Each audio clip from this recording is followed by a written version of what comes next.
Hello जी। Good morning हमरे dear dear friends. एक बिहारी सब पे भारी परिवार में यूपीएससी के करंटवा के साथ में अफेयर करने वाला जो हम लोग का क्लास है ना, उसमें हम आपका वेलकम करते हैं। शुरुआत करते हैं हम लोग एकदम स्टडी स्टडी विथ इस्माइल के साथ में। आज सुनिए, कछु सुना रहे हैं हम आपको, ताकि ये जो करंटवा ससुरा हम लोग के दिमागवा में भौकाल बनाए हुए रहता है ना, इस भौकाल को जरा फिरी फिरी किया जा सके। क्या कहते हैं? आप तो जानबे करते हैं कि आस पड़ोस में जो लोग रहते हैं वो सब बड़ा फुस फुस फुस फुस करते रहते हैं। एक बार क्या हुआ, एगो लेडी थी, अब बगल के पड़ोस में एगो डॉक्टर साहब थे। दोनों भोरे भोरे बालकनी में आए। अब लेडी डॉक्टर साहब को पूछती हैं, डॉक्टर साहब का यही दोस्ती हैं? पड़ोस में रहते हैं, ध्यान नहीं देते हैं, आपका अपॉइंटमेंट नहीं मिलता रहता है जल्दी, हमको बड़ा बड़ा नंबर लगा रहता है, हमको कछु पूछना था आपसे। क्या बात है, पूछिए पूछिए। अरे क्या कहें, पिछले 5 साल से हमको बेबी नहीं हो रहा है। तो डॉक्टर साहब कहते हैं इस पर, ए तो इसमें कौन सा बड़का बात है, आप जानते हैं हमको शुरू के 20 साल तक बेबी नहीं हुआ। तो ये बात सुन के औरत भौचक्का हो गई। बाप रे बाप, ऐसा कैसे? तो फिर वो डरते डरते पूछी, तो फिर का? तो फिर डॉक्टर साहब कहते हैं कि उसके बाद का हम 21 साल के हो गए, हमरा पप्पा हमरा बिहा करा दिए, अब फिर अगले साल हमको बेबी हो गया। जय हो जय। आइए आगे बढ़ते हैं। हजारों उलझने राहों में, हजारों उलझने राहों में और कोशिशें बेहिसाब, इसी का नाम है जिंदगी, चलते रहिए जनाब। विचार कीजिएगा, ऐसे ही चलना पड़ता है कि नहीं हम लोग को। आज करंटवा के साथ अफेयर करने में कौन सा टॉपिक को पकड़ना है हम लोग को, अभी जानते हैं आप। COP28 कॉन्फ्रेंस ऑफ पार्टीज 28 समाप्त हो गया है। अब उससे निकल कर कुछ इम्पोर्टेंट आउटपुट आया है। कुछ टाइम पहले जब समाप्त हुआ था, इससे पहले वाला कॉप, तो उसमें जो कुछ निकल के आया था, तो उस पैटर्न पर यूपीएससी एग्जाम में कुछ कुछ क्वेश्चन पूछा था मेंस में। यहाँ भी कुछ इम्पोर्टेंट बात सब निकल के आया है, जो प्रीलिम्स और मेंस दोनों के पॉइंट ऑफ व्यू से आपके लिए इम्पोर्टेंट हो सकता है। तो आज हम लोग जो COP28 का आउटपुट सब रहा है, उस पर बातचीत करेंगे। बहुत सारा रहा है, उसका लिस्ट है, हम उस पर तैयार किए हैं। अभी हम उसको यहाँ पर लिखेंगे और फिर बातचीत करेंगे। और लिखने के दौरान देखिए, हमरे दोस्ती नहीं लोग, हमरे dear dear near near tiger tigress लोग, आपका समय खराब ना हो। देखिए, हमको तो लगने ही वाला है। ऐसा करते हैं, पॉज़ कर डालते हैं, लिख डालते हैं, खटाक से आपके सामने हम प्रेजेंट होते हैं। अब फिर जम के बातचीत करेंगे ना, है कि नहीं, ताकि ज़्यादा बातचीत किया जा सके। आइए शुरुआत करते हैं, लिखते हैं, क्या कहते हैं? आइए देखिए, ये सब आउटकम निकल के आया है का। पहला, operationalisation of loss and damage fund. COP27 जब हुआ था, तो उसमें इस बात का चर्चा छिड़ा था, लॉस एंड डैमेज फंड का, कि भैया इतना जो पॉल्यूशन ससुरा डेवलप्ड कंट्री तुम लोग करते हो, खचड़वा चोटवा रड़वा सब, हैं? तुम लोग के वजह से ससुरा कितना परेशानी होता है गरीब देश सबको, आज जो डेवलपिंग कंट्री है उस सबको। ये सब का हर्जाना के भरेगा रे चोट्टा सब, हैं? के भरेगा सबका हर्जाना? खच्चड़ नहीं तन भरता तो है नहीं, खाली ससुरा पॉल्यूशन करता जाता है, ढेवा कमाते जाता है, इसका कौन भरेगा? इस पर चर्चा छिड़ा था। कॉप 28 में क्या हुआ? इसको ऑपरेशनलाइज कर दिया गया कि देखो, बहुत हो गया बातचीत, अब तो ढेवा देना ही पड़ेगा, बहुत तुम ढेवा कमा लिए खोपचा में जाकर, अब पैसा दो कि जिसको जिसको डैमेज पहुंचा है, लॉस हुआ है, उसको कॉम्पनसेशन मिल सके। तो इसमें अब पैसा आना शुरू हो गया है, इसको ऑपरेशनलाइज कर दिया गया और फर्स्ट ग्लोबल स्टॉक टेक को जगह मिला। ई ग्लोबल स्टॉक टेक का है भैया। अब देखिए 2015 में 2015 में एगो एग्रीमेंट हुआ था क्लाइमेट चेंज के ऊपर, पेरिस एग्रीमेंट। बड़ा फेमस एग्रीमेंट है, आप जरूर नाम सुने होंगे, पेरिस एग्रीमेंट। तो ग्लोबल स्टॉक टेक में होता ये है कि UNFCCC जो हमारा है, United Nations framework convention on climate change, वो कहा है कि इसके अंतर्गत जो भी सिग्नेटरी लोग हैं, साइन किए हैं पेरिस एग्रीमेंट में, उनको ये पता चल पाएगा, देख पाएंगे कि वो सब मिलकर कौन क्षेत्र में बढ़िया काम कर रहे हैं क्लाइमेट चेंज को रोकने के लिए। जो पेरिस एग्रीमेंट में हुआ था एग्रीमेंट, उसके लिए वो कितना कर रहे हैं, कहाँ पे कर रहे हैं और कहाँ पर लैकिंग है, कहाँ पे नहीं कर पा रहे हैं, इनका पता चलेगा उनको इस ग्लोबल स्टॉक टेक से, कि स्टॉक देखा जाएगा किसमें क्या है। Decision transition away from fossil fuel, इस पर डिसीजन हुआ कि जो फॉसिल फ्यूल जो है, ससुरा इतना धुआं करते हो तुम लोग, बाप रे बाप, भौकाल मचाए रहे, तो सांस लेना मुश्किल हो गया है तुम लोग के चक्कर में। मन तो करता है कि गर्दा छड़ा दें। ये फॉसिल फ्यूल सब का तुम बहुत पेट्रोल डीजल पता नहीं कौन कौन तेलवा सब जराते हो, बाप रे बाप। तो डिसीजन हुआ कि भैया अब इसको छोड़ो, इस सब का लुटिया डुबाओ, ऐसे ट्रांजिशन करो, माने कि फॉसिल फ्यूल सब छोड़कर अब कोई दूसरा एनर्जी का सोर्स ढूंढो रे बाबा, नहीं तो लुटिया डूब जाएगा हम लोग का, बाप रे बाप। आरओ का फैसला हुआ आगे, ambition to triple renewable energy capacity by 2030, कि भैया देखो, अब फॉसिल फ्यूल छोड़ेंगे तो कछु तो चाहिए ना, अब लेमन जूस छोड़वा रहे हो तो कोनो दूसरा टॉफी तो दिलाओ, कि बिना लेमन जूसे के काम चला दोगे, हमरा कोनो चॉकलेटो नहीं दोगे साथ में, तो गलत बात। तो कहा भैया चलो वो नहीं तो चाहिए क्या, अब पॉल्यूशन कम करना है तो रेन्यूएबल एनर्जी। तो रेन्यूएबल एनर्जी का जो कैपेसिटी है अभी जितना है, उस पे हुआ है कि एग्रीमेंट की 2030 तक 2030 तक लक्ष्य रखा गया कि उसको ट्रिपल कर डालेंगे, एकदम दौड़ेंगे, एकदम ट्रिपल मचा देंगे, एकदम धूम धड़ाका, बूम बूम बूम हो जाएगा।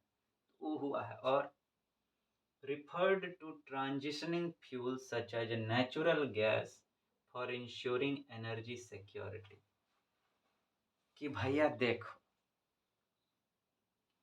अभी जो यूज कर रहे हो फॉसिल फ्यूल, अभी और भी ऑयल्स और भी एनर्जी का सोर्स अवेलेबल है, जिसके माध्यम से ई जो है एनर्जी सिक्योरिटी जो है उसको देखा जा सकता है, उसको फुलफिल किया जा सकता है और पॉल्यूशन से बचा जा सकता है।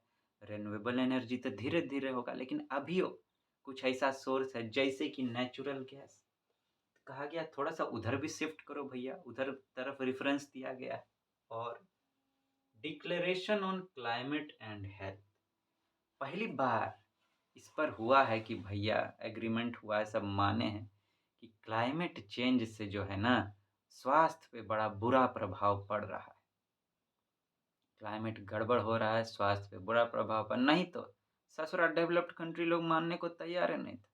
वो डोनाल्ड ट्रंप जब बने थे यूएस का प्रेसिडेंट, कोरोना आया था, है कोनो कोरोना है ये नहीं है, कुछ है ये नहीं है, बिना मास्क के चल देते थे जहां मन तहां, और जब धर लिया तो ले गया लुटिया डुबाया, तब मास्क पहनना शुरू किया। ऐसा ऐसा देश सब भी है, ऐसा ऐसा नेतवो सब हैं, उनको समझ में नहीं आता है पहले बात। अरे कहियो ज्योग्राफी पढ़िएगा, इन्वायरमेंट पढ़िएगा, लोग के बारे में सोचिएगा तब ना पता चलेगा कि क्लाइमेट चेंज का हेल्थ पर इम्पैक्ट पड़ता है कि नहीं। खाली ढेवा कमाने के चक्कर में रहते हैं तो कहाँ से पता चलेगा हैं?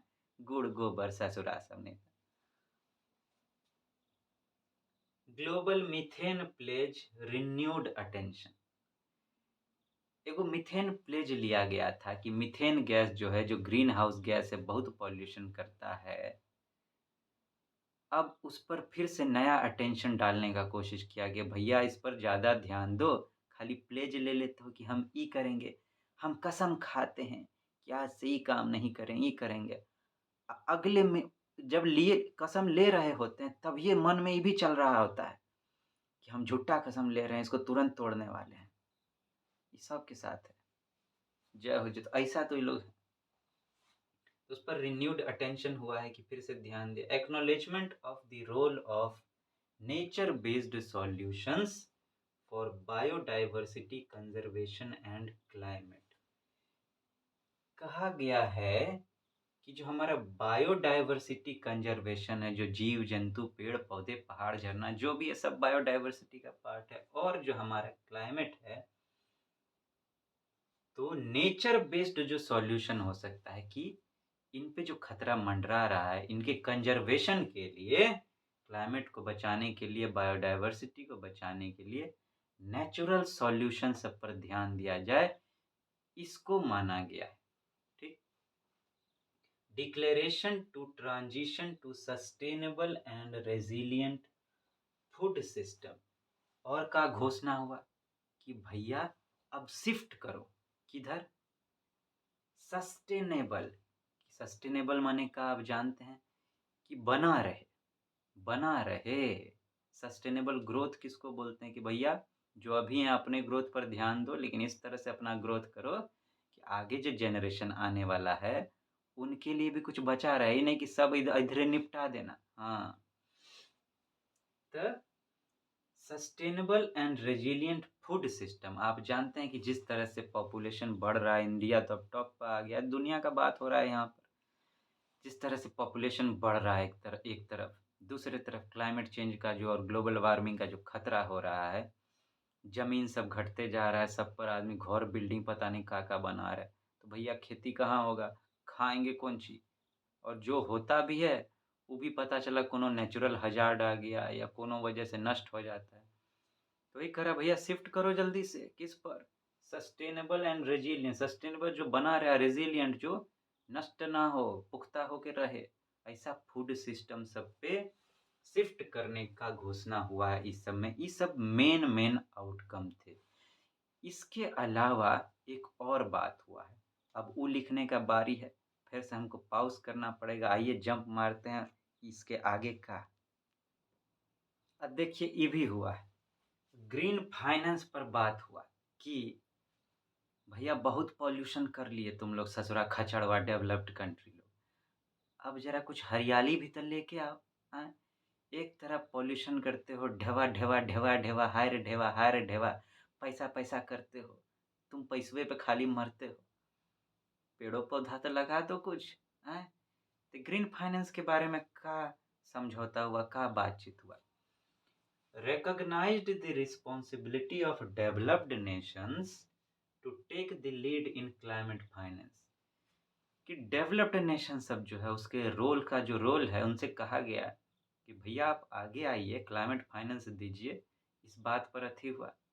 ये तो कब से हो रहा है ससुरा, जब से बातचीत आ रहा है, कब भी बात किया कि 2020 से $100 बिलियन देगा पैसा डेवलपिंग कंट्री लोग को। डेवलप्ड कंट्री ससुरा दैये रहा अभी तक।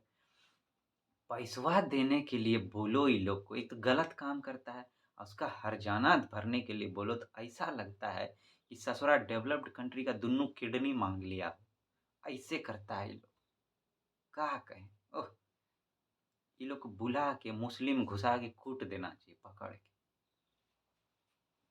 Reference to the private sector's role in addressing financial shortfall। कि कहते देखो भैया, सरकार लोग, चोट्टा खचड़वा लोग, इ नेतवा लोग, ये लोग तो ढेवा देने से रहा, ये लोग का तो माँगोगे तो लगेगा किडनी है, दिलें माँग लियो, हार्ट माँग लियो, गुर्दा, कलेजा सब चल गया ये लोग का। ऐसा करो जो देता है सो दे देगा, उसके बाद जो बचेगा ना तो प्राइवेट सेक्टर सबको कहा है कि जो गैप बचे वो आप लोग भर दीजिए। का इंट्रोड्यूस्ड अल्टीरा, एगो अल्टीरा शुरू किया गया है। का है भैया? An investment initiative with a goal to globally mobilize $250 billion by 2030 कि 2030 तक 250 बिलियन पूरे दुनिया से निकालना है और उसको इन्वेस्ट करना है। इन्वेस्ट कहाँ करेंगे? ग्रीन फाइनेंस का बात हो रहा है तो कुछ ग्रीन करने का के लिए इन्वेस्ट करेंगे, उसको नाम दिया गया है का अल्टीरा, अल्टेरा। अब देखिए ये जो आउटकम निकला है कॉप 28 का, ये बड़ा फायदेमंद। ये तो खाली मानो इसका आउटकम खाली, लेकिन इस आपको यहीं तक नहीं देखना है। यही होता है ब्रॉड व्यू। यूपीएससी में आपको इस्तेमाल करना आना चाहिए। अब देखिए इसमें हम लोग कितना चीज़ पर बात की। जैसे था transition away from fossil fuel. अब पॉल्यूशन पर कोनो क्वेश्चन आएगा तो आप इस फैक्ट का इस्तेमाल वहाँ कर सकते हैं कि कॉप 28 में ऐसा बातचीत किया गया। और रिन्यूएबल एनर्जी पे बात आएगा, क्वेश्चन आएगा, जैसे जीएस 3 में आपका एनर्जी है, इकोनॉमिक डेवलपमेंट के चैप्टर में इंफ्रास्ट्रक्चर का सिलेबस देखिए, उसमें एनर्जी लिखा हुआ है। तो एनर्जी में आप रिन्यूएबल एनर्जी पर अब खूब क्वेश्चन आता है, वहाँ पर आप उसका इस्तेमाल कर सकते हैं। और भी देखिए हेल्थ पर जो आता है तो आप देखिए कि क्लाइमेट से बहुत सारा हेल्थ को प्रॉब्लम हो रहा है, तो हेल्थ पर देखिए सोसाइटी के टॉपिक में भी आपका काम आ जाएगा। तो बहुत सारा बात है। अब देखिए बायोडायवर्सिटी कंजर्वेशन पर भी हम लोग बात किया। आप इन्वायरमेंट का अपना देखिएगा सिलेबस जीएस 3 में, उसमें बायोडायवर्सिटी कंजर्वेशन है, वहाँ आपका इस्तेमाल हो जाएगा। ज्योग्राफी में इस्तेमाल हो जाएगा। और फूड सिस्टम बात की हम लोग, resilient and sustainable food system. GS 3 में आपका फूड सिक्योरिटी है ना? फूड सिक्योरिटी के टॉपिक में ये सब फैक्ट आप आंसर राइटिंग में इस्तेमाल कर सकते हैं। देखिए एक जगह पे आपको 4-5 तो फैक्ट मिल गया। प्रीलिम्स का भी काम हो गया, मेंस का भी काम हो गया। इस तरह से आपको टॉपिक छांटना पड़ता है कि आपके लिए कौन ज़रूरी है। तो आज इस पर हम लोग को बातचीत करना था। अब हम विचार किए हैं कि कोशिश करेंगे जब भी हमको आंसर राइटिंग से रिलेटेड फैक्ट मिले आपके लिए, तो प्रीलिम्स के टॉपिक पर तो हम लोग प्रीलिम्स और मेंस मिलाकर बातचीत करते भी हैं, लेकिन अलग से एक आध तो फैक्ट आपके लिए दिया जाए। उसके लिए आप अलग नोटबुक बना के रखिएगा जिसमें आंसर राइटिंग फैक्ट लिखिएगा। काहे कि आंसर राइटिंग जब आप मेंस में जाएंगे करेंगे, वहाँ अगर फैक्ट नहीं दिए ना आंसर में तो आपका आंसर जोरदार नहीं होगा, नंबर नहीं मिलेगा आपको। लेकिन अगर फैक्ट दिया, वो भी अपडेटेड फैक्ट, हम एकदम सॉलिड सॉलिड फैक्ट आपको देंगे अपडेटेड, उसका इस्तेमाल करेंगे ना, बूमा बूम नंबर मिलेगा आपको एकदम जोरदार। आइए आज से शुरुआत किया जाए। वैसे तो हम देते रहे हैं लेकिन कोशिश करेंगे लगातार जब भी मिले देने का। ठीक, तो आइए एक फैक्ट आपके लिए आज दिया जाए, पेश किया जाए। क्या कहते हैं? पॉज कर डालते हैं ताकि डायरेक्ट उस पर आ जाए हम लोग। आइए ये देखिए आपके लिए इम्पोर्टेंट आंसर राइटिंग फैक्ट है। Oil and gas operations account for around 15% of total energy-related emissions globally, or about 5.1 billion tons of greenhouse gas emissions। कि ऑयल और गैस जो है, जो हम लोग यूज करते हैं, सबसे पहले बात जीएस 3 जो आपका है उसमें सिलेबस में है इंफ्रास्ट्रक्चर, जिसमें एनर्जी लिखा हुआ है। तो एनर्जी से रिलेटेड फैक्ट है। ठीक, एनर्जी एक। दूसरा आपका जो इन्वायरमेंट है सिलेबस में, उसमें जो पॉल्यूशन है, इन्वायरमेंटल पॉल्यूशन, उसमें भी आप इसका इस्तेमाल कर सकते हैं। ठीक, ऑयल तो क्या कह रहा है कि ऑयल और गैस ऑपरेशन के कारण क्या हो रहा है, दुनिया में जो 15% एनर्जी रिलेटेड पॉल्यूशन है, एमिशन है, वो ऑयल और गैस के कारण हो रहा है। तो आप जब इस पर बातचीत हो, जैसे रिन्यूएबल एनर्जी पर ही क्वेश्चन आए, तो फॉसिल फ्यूल को क्यों छोड़ना चाहिए, रिन्यूएबल एनर्जी पर क्यों जाना चाहिए, उसके लिए आप इफेक्टवा का इस्तेमाल कर सकते हैं। इन्हीं से रिलेटेड हो कि इनसे दिक्कत हो रहा है, तो वहाँ आप इस्तेमाल कर सकते हैं। इन्वायरमेंटल कंज़र्वेशन का बात हो, तो वहाँ पर भी इस्तेमाल कर सकते हैं कि देखिए इससे क्या हो रहा है, इसको छोड़कर शिफ्ट करने का ज़रूरत है। तो एगो 15% वो हो गया। लगभग 5.1 billion ton green house gas emission करता है। क्लाइमेट चेंज पर भी क्वेश्चन आए तो वहाँ भी आप इसका इस्तेमाल कर सकते हैं। इस तरह से आपको इम्पोर्टेंट फैक्ट भी अपने मेंस एग्ज़ाम के लिए जुटाते रहना चाहिए लगातार। काहे कि जब मेंस एग्ज़ाम आ जाएगा, तब आप कहाँ से लाइएगा? ये सब आपके पास पहले से पुख्ता सॉलिड रहेगा, तो आप आंसर राइटिंग के लिए तैयार रहेंगे ना। अब बिना आंसर राइटिंग के एग्ज़ाम क्रैक ही नहीं हो सकता। मेंस का है कि पूरा आंसर राइटिंग पे डिपेंड करता है कि नहीं? आंसर राइटिंग अच्छा हो सके उसके लिए ज़रूरी है। तो ये पैटर्न होना चाहिए हम लोग के करंट अफ़ेयर को तैयार करने का, है कि नहीं? चलिए, फिर आगे मिलेंगे और बातचीत करेंगे। टाटा गुड बाय करते हैं, अपना ध्यान रखिएगा। Have a nice day.